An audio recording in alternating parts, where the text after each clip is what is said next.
This is the Iowa Weather Report for Friday, July the 24th, 2015. And now our first look at the 0Z GFS Model Run at 1 p.m. this afternoon.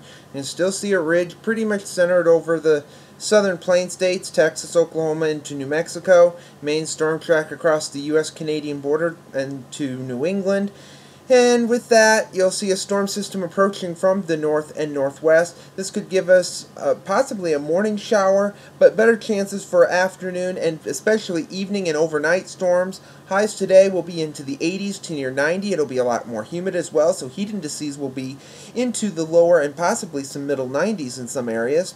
And the shower threats will move off to the east by about the midday hours on Saturday, and then we could see a redevelopment later on into the afternoon and evening, with highs still remaining mainly in the 80s to lower 90s.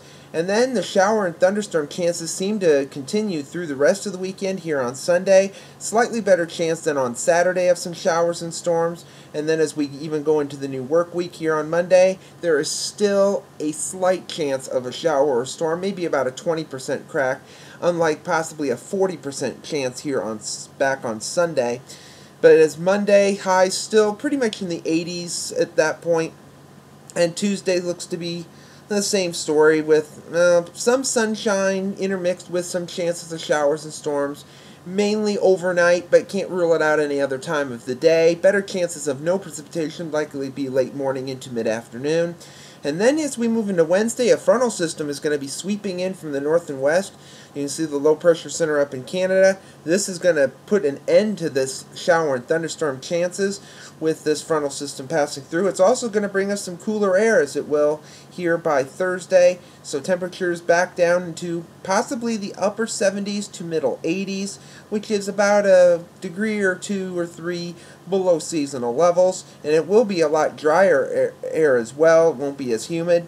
And even here next Friday, that ridge that was over Texas and Oklahoma is now shifted back into the south and west, over Arizona, back into Southern California.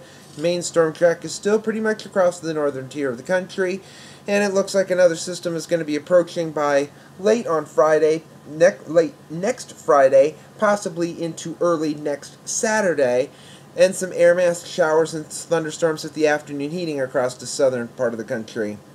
Going into the extended period, that ridge is still over the south and west as we move into the first week of August. Trough over the Great Lakes into the north and east. Northwesterly flow is going to keep the temperatures around here fairly cool. It's also going to bring us some systems around here as well, as the system is going to be approaching from the north and west. Of course, this could be completely different on the next run. Timing is always a bit off. Strength of system is always a bit off. Air mass thunderstorms over the south.